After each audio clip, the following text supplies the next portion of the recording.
welcome to this week's edition of the Pete Mezzetti Show. I'm Pete Mezzetti. My guest this evening is George DeMaio from iHeartRadio. Coach, how are you, buddy? Nice to see you again, Pete. Hey, how are you, pal? Good to see you again. What's new? Hey, you know. There's a lot new. There's a lot new. There's a lot new. You're right. So, George, tell us a little bit about yourself and how you got bit by the broadcasting bug many years ago. I think I got bit pretty early because when I was a kid, I had a big backyard. Yeah. I lived in West Haven, and I would play baseball if there's nobody around. I threw the ball against the house or the bricks. Yeah. And I would do play-by-play as I was doing the game even back then. There you go. Being a Yankee fan, it was always the Yankees. Right. And I would do my own play-by-play. Actually kept score, too. There you go. I know. It was great, and I've been doing it ever since. There you go. So, how long have you been broadcasting high school sports? Well, I've been in broadcasting 37 years. Okay. But I did my first game 32 years ago. I want to make sure I get it right. Okay. 32 years ago. I always remember my first game because my good friend Paul Pacelli and I. Oh, absolutely. Paul Pacelli and I did it together out in Branford High School. Sure. My first game was in Branford, and it was on a Saturday, and I don't know if anybody had ever done a game before on the radio there, so they had no room for us in the press box, so they put us outside. Oh, no. Put us outside, and of course, as you might expect, it started to rain. And of course, Paul and I were scrambling to get our equipment covered and everything. But we got the game in. That was our first game. And after that, we did them sparingly. We really didn't do a whole bunch. Yeah. I remember doing a basketball game, but I was still going to the games. Yeah. I was still going to games in terms of covering the games and reporting on them the next day on the radio. Right. But the first broadcast was 1990, so 32 years broadcasting games, 37 in the business. Absolutely. You like it? Obviously. Yeah. Yeah. Nice to be able to go to a high school game, get a good seat once in a while. Absolutely. Absolutely. Yeah. And I believe Paul is with another radio station down. He's down in Bridgeport. Down in Bridgeport, that's right. Down in Bridgeport. Does afternoon drive. Yes, he does. That's right. I was with him recently, and we celebrated a few memories together. Yeah, I've never met him, but he seems like a nice guy. One of the tops. Is he? Best in the business. All right. Loved working with him. We always work well together. Absolutely, absolutely. And I'm sure during your career, the broadcast industry has changed. Well, it's obviously social media has taken over. Oh, yeah. And now it's Twitter and Facebook, Instagram. Now they have TikTok that they started, so it's all become social media. And I'll be honest with you, no matter what you say, somebody is monitoring you, that's for sure. Oh, absolutely. Be very careful. Absolutely. Unfortunately, that's how it is. Yeah, no kidding. That's how it is. No kidding. Yeah. Now, as far as we're getting ready to kick off back to school season. Yeah, football. Which means for you, football. Yeah, football, broadcasting football, and covering soccer. Now, it'll be my, third year doing that. All right. Boys and girls soccer games, going to games during the week, and then, of course, football's on Friday nights. Right. For the most part. So we're getting ready. It's going to be a different, interesting year with the new number of divisions. Yeah, let's talk about that. We were talking about that earlier. Before. But CIAC is now added 2 extra divisions, the double M and the double S class. Okay. So there'll be 6 divisions of football, and there'll be 8 teams from each. So last year we had 32 teams in 4 8s. This year, 6 8. So we went from 32 to 48 playoff teams. Just like that. My God. Just like that. So there will be 6 state champions. Okay. Yeah. Boy, that's going to... It'll be interesting only because, before there were like 34, 35 teams in a class. Yep. Now with the 2 extra divisions, you're going to be a state champion of 23 teams in your class, 23 or 24 tops. And my honest opinion is, it didn't bother me the fact they made 2 more divisions. No. That's they want to do. That's fine. A lot of people think, with such a small state like Connecticut, why do we need 6 state champions? Well, that's a valid point. Right. The football coaches, on the other hand, if we took a survey, they'd probably like it. Why? Because they're saying, listen, basketball gets in, hockey gets in. Hockey gets in. If you're Division I, you qualify automatically. Right. For the most part, 16 teams make it in each division in hockey, no matter what your record is. And in basketball, 40% of your games get you into the state tournament, win 40%. So football coaches are saying, listen, we go 7-3, 8-2, and we can't get in the state playoffs. Right. You know, it's not really fair. No. So now 48 of 100 and maybe 39 teams that are in the state football will get into the state playoffs. And it's going to be interesting because my feeling is 8-2, which didn't get in some teams last year, will definitely get in this year. I think 7-3 is going to get in, and I won't be shocked if 6-4 get in. Really? Well, got to figure if there's 8 teams and there's 6 classes, they're not all going to be 9-1 or 8-2. No. There's going to be. I'm very interested to see what the 6th, 7th, and 8th seed teams' records are in some of these classes. And again, I was about to say, I have no qualm with the 6 divisions. No. My qualm is you can have as many divisions as you want. You have to get the divisions paired off or distributed fairly. And I don't think we do that here. No? No. No way. As long as you keep putting the technical schools and the Pequot co-op schools in with the big schools, that's not fair. No. They have no chance. None. I'm not knocking them. I give them credit for getting in. Absolutely. But when Cheney Tech or Prince Tech has to go play St. Joe's of Trumbull, that's not gonna. It's not going to work. No. And they just won't give them a separate division. They got all these divisions, but they won't separate these teams. I think we need a co-op tech school type of division, and let them have their fun. Let them feel what it's like to win a state championship, and play it on a Friday night instead of everything on Saturday. Now this year, don't forget, you're going to have all these championships on Saturday, 6 on Saturday. You're going to need venues, and I think they have that covered. You know, good for them. And I have no problem with any of that. No. Play the other division, the tech schools and the co-ops. Play them on a Friday night. Matter of fact, I told Executive Director Glenn Lungarine, I said, I'll tell you what. I said, I'll broadcast the game. I'll do the game on Friday night.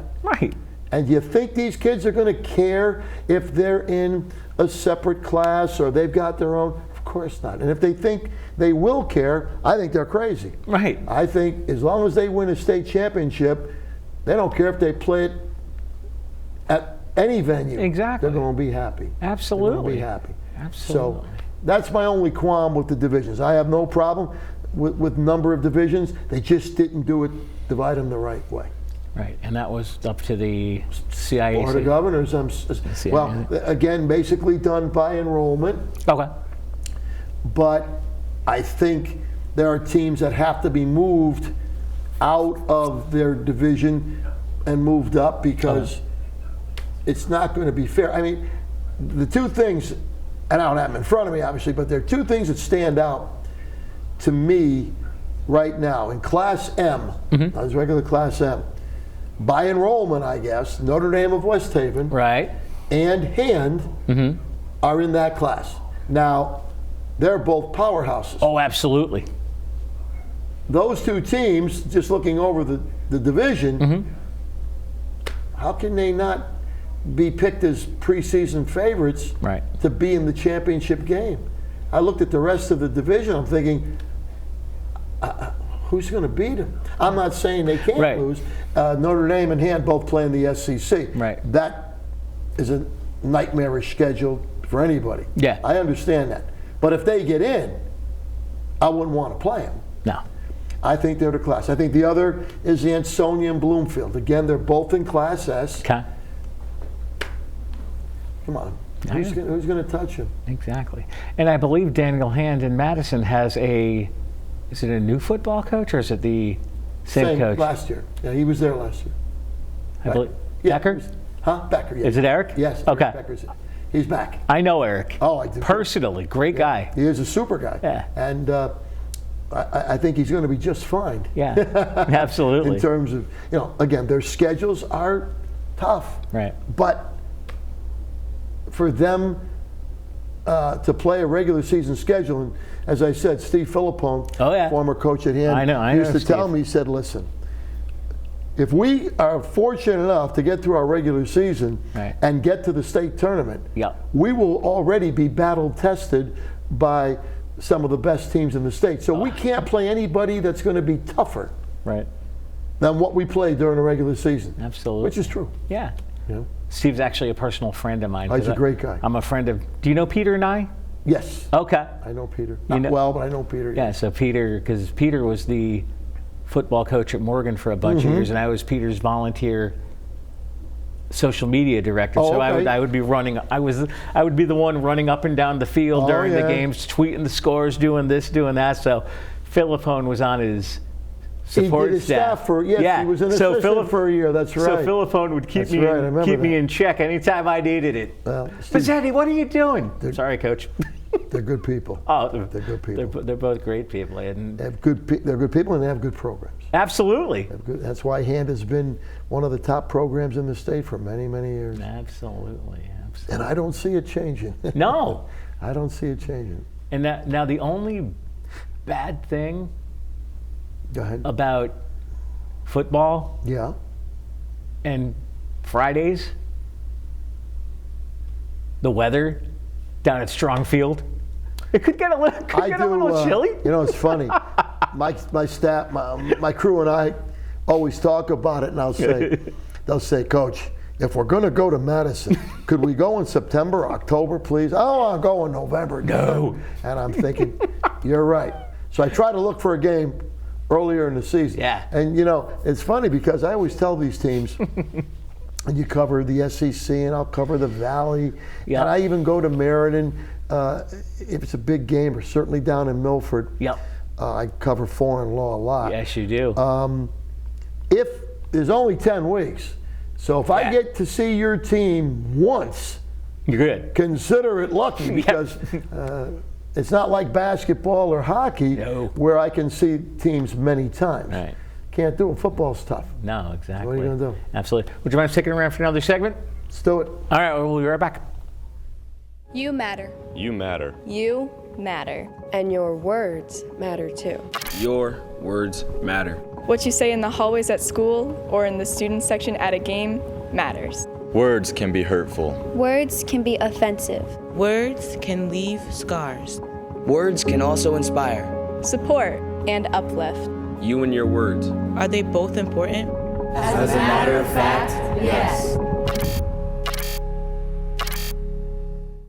Community TV, your neighborhood TV. Publicly funded and a reliable partner for cable companies nationwide, it provides transparent coverage of local and state government, education, and public programming. A digital town green that can be watched anywhere, anytime, and on any device. Watch us on today's high-tech distribution methods. Community TV in Connecticut. Local, unfiltered, reliable, and yours. Welcome back to this week's edition of the Pete Mezzetti Show. I'm Pete Mezzetti, sitting here with George DeMaio from iHeartRadio. George, welcome back. Glad to be here, pal. Thanks, buddy. Glad to be here. You got it. George, so tell me this. Obviously, when you get ready for football season, and you have a plethora of paperwork in front of you. I do. And you got to figure out, okay, there's 10 weeks in the season. How do you figure out what games you're covering each week? You got a coin on you? No, right. Now, it's some weeks over the years. Yeah. And you try to look at the schedules, as you go along. Yeah. Years ago, at one point, I used to, from day one, when I picked my games, I always picked them week to week. Right. My counterpart, who I always mention when I talk, Bill Ganillo, used to be at WELI. And we lost Bill way too early. Bill, unfortunately, they wanted him at his station over where I work now, ELI. They wanted him to pick his whole schedule in advance. Well, you can do that. Sure. I can pick a game every week, and then about week 8, he used to call me and say, "Coach, what? I'm forced to do this game this week. It's 0-8 something against 1-7 something. I don't want to do the game." I'm saying, "Hey, Bill, it's your station." I said, "I can't, I get to pick my games every week." And I will say this, in 37 years of broadcasting the games, whether it be football, basketball, hockey, or baseball, softball, they've never said to me, "This is the game we want you to do." Yeah, and quite frankly, they wouldn't do it because they don't know. Right. In other words, they don't know the high school sports like I do. Exactly. So they're going to say, "Listen, you say this is the game." Now, it doesn't mean that every game you pick is always a barn burner. It doesn't work that way. Right. I mean, I hope it is, but it doesn't happen that way. No. But I'll look at the football schedule, and I can't say it on the show, unfortunately. Yeah, right. Because we haven't started yet. But I know where I'm going week 1. Okay. I already know that. All right. And I will announce that on my preseason show. Okay. September 7th. All right. When I do my preseason show. Right. But I quickly, you say, "Okay, I got week 1. I know where I'm going. Let's look at week 2, just for laughs." Yeah, sure. And I looked, and I looked. Uh-oh. I kept looking, and I said, Where am I going? Nothing is standing out. Right. And that seems to be the way it always is. Either I go crazy looking for a game. I can do any game. I'm not saying I can't. Yeah. I would. But absolutely. And in week 2, it's still early. A lot of times, week 2 is the week where I throw. I like to say I do teams that maybe I don't do later on in the year. Right. So I'll pick those teams. Might be a good, good confrontational game. So I'll do it. But many times I'll talk to my crew. Mm-hmm. I'll give them choices of games. I'll say, "What do you want to do? You want to go here? You want to go? What do you think we should do?" And they'll give me their opinion. And then we talk about it. And the thing is, the turnaround time isn't a lot because I do a game Friday night, and I got to have a game picked out by Saturday because I announce all the games for the next week on Saturday morning show. Yes, you do. So for the most part, again, I looked at week 2. I'm still looking at week 2. Really? Yeah. All right. As I say, do I have a couple games? Yeah, I've thought about. And then I'll go to week 3 and I'll say, "Oh, look at this. I want to do this game, that game." I got like 4 games I want to pick. Right. Can only do 1. Exactly. And as you go along, it gets a little bit easier in that now you start to follow the teams that are having good seasons and maybe in the playoffs, so you start following them. Absolutely. Which is nice. Absolutely. Now, before we forget, we got to mention your crew. Who are they? Okay, my crew is an outstanding crew. Been with me for several years now. My color man at football and basketball, hockey, and softball. Although his forte, he played hockey. He's a Southington kid. Okay. But he played hockey. But he loves his sport. He knows his sports. Great guy to play off of. And his name is Brian Goralnik, and he's just awesome. Awesome kid. And his technical work in the studio is outstanding as well. Yeah. He's good people. He's a good man. My video man, and again, up until a few years ago, we were doing strictly audio. Yeah. Now we live stream every game. Yep. And we do it with our own equipment. Nice. The man who does it brings all of his own equipment. His name is Henry Bienemy. He's an ordained minister. Lives in Waterbury. No. Ordained minister, has a young man who's going to high school this year. He's going to Crosby, as a matter of fact. All right. Plays soccer and everything. Great young man. And just to let you know, when Henry was ordained as a minister, Brian and I, we were all together in church with him on that Sunday. Never forget it. Singing, dancing, we're having a blast. It was great. It was great. And so his name is Henry Bienemy, and he does all the video work. Okay. He keeps us on the air in the audio, keeps the feed going. Yep. Brian is always there to help him if he needs help with the equipment and things like that. And back in the studio, that seems to be the area where, due to we need them other places. We had a young man last year named Dylan Oxton who did his first full year with us. And Dylan Oxton, I think, survived every catastrophe that could happen to a board op in the studio in 1 year. Yeah, there was a basketball game last year in the middle of the game. In fact, I was doing and it was a playoff game. It was at we were at Jonathan Law. Oh, sure. And right in the middle of one of the conference tournament games, all of a sudden, and it was a rainy night, but there was thunder and lightning and everything else, I guess, outside. And all of a sudden, the studio got hit with lightning. Oh, no. All of a sudden, he said, "Coach, I'm in the dark. We're off the air, we're in the dark." Oh, no. So we lost the whole quarter doing that, just trying to get, because we have generators, backup generators, but you got to get them on, get everything working again, back up and running. And I said to him at the end of the night, and we got the rest of the game on, I said, if you can survive this, Dylan, I mean, you can survive just about anything. Yeah. And but they move around the board ops a lot. So I don't know sometimes week to week who the board op is. Something I wish gets solidified, because you really want a crew that knows each other and knows what they come in and do it. I mean, Henry and Brian have been with me for several years, so they know the scoop. They know what it's like to work with me. Absolutely. And I've listened to you for basketball and football, and they seem like really intelligent, nice people. They're good, and they know their stuff. They seem like Brian knows his stuff. And when he does hockey, he's I've listened to you and Brian. He knows his stuff because he played for Southington, and he'll give up. He'll tell the people of other things, that maybe I didn't see or I don't pick up like he does. Right. But I'll focus on other things, and but he's real good. Yeah. Real good. And you also go out and do soccer games. I'm not making a face because I no.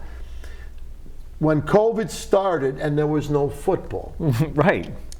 My daughter-in-law, bless her soul, absolutely, said because they had soccer, she said, "George, you should go cover a soccer game." I'm thinking, well, okay, I'll give it a shot.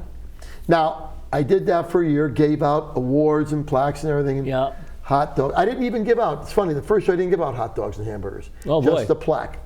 Then I talked to our man Eric Hummel. I said, "Eric, listen. Since I'm going to the games anyway, and I know I'm not broadcasting them, but I'm still promoting you. Right. Could I give out hot dogs and hamburgers for the soccer games?" And he said, "Absolutely." So now when I go to a soccer game, girls or boys, I give out hot dogs and hamburgers and a plaque. Oh, there you go. And again, picking those games out is not always easy because I'm doing boys and girls, and basically I'll go to a couple games a week. So sometimes it could be 2 boys games, 2 girls, depending on the schedule, Right.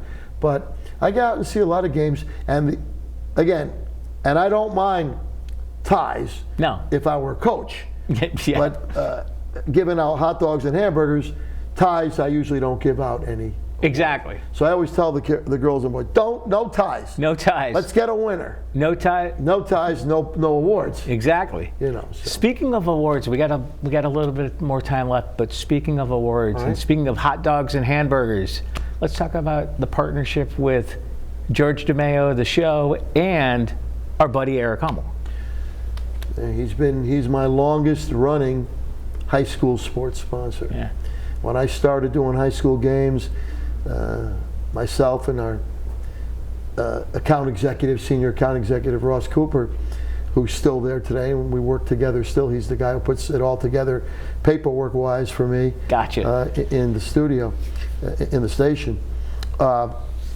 We went to Eric, and I proposed this to him about doing games and giving out Hummel hot dogs, and we started with 3 pounds of Hummel hot dogs. Yeah. And then a few years into this, Eric said to me, I didn't even bring it up, he said, "Hey, we make hamburgers now." They make Hummel hamburgers. They've been doing it for years. I didn't know that. Oh, and they're huge. Okay. They don't shrivel up like hockey pucks on the grill. They're great. So now we give out 3 pounds of hot dogs and 3 pounds of hamburgers. So we give out 6 pounds of free meat. So I do over 100 games. So he gives out over 600 pounds of hot dogs and hamburgers every year. Oh, and he is just a superhuman being. Oh, absolutely. To be with me, you know. And he loves when I talk about his product. Absolutely. Game, you know. And I'll be honest with you, I don't have anything but Hummel hot dogs and hamburgers. No. That's the end of that. Absolutely. You put a Hummel hot dog on the grill, it's the greatest thing in the world. It's like absolutely. As my son says, it's like a carnival in your mouth. Absolutely. As a matter of fact, I was on social media today promoting the show tonight. Yes. And he follows me on Twitter.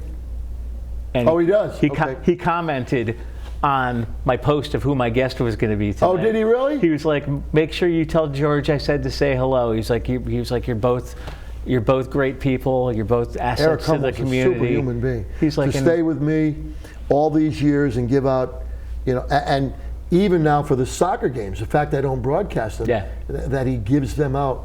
I mean, and the kids love it. Oh, absolutely. I mean, the kids love it. They'll say, come up to Henry if we're broadcasting games. They'll say to Henry, "Tell Coach, I want to win hot dogs and hamburgers." And Henry says to them, "Listen, he'll be glad to give them to you. You got to earn them. You just can't come over and say, 'Here you go.'" You know. And it's really kind of nice. I love doing it. Absolutely. Kids love it, and I love it. Absolutely. I love doing it. George DeMaio from WELI. We're out of time. Hopefully, we'll see you again soon. You will. You got it. Thanks, bud. On behalf of George DeMaio, I'm Pete Mezzetti. Thanks. Good night. We'll see you next week.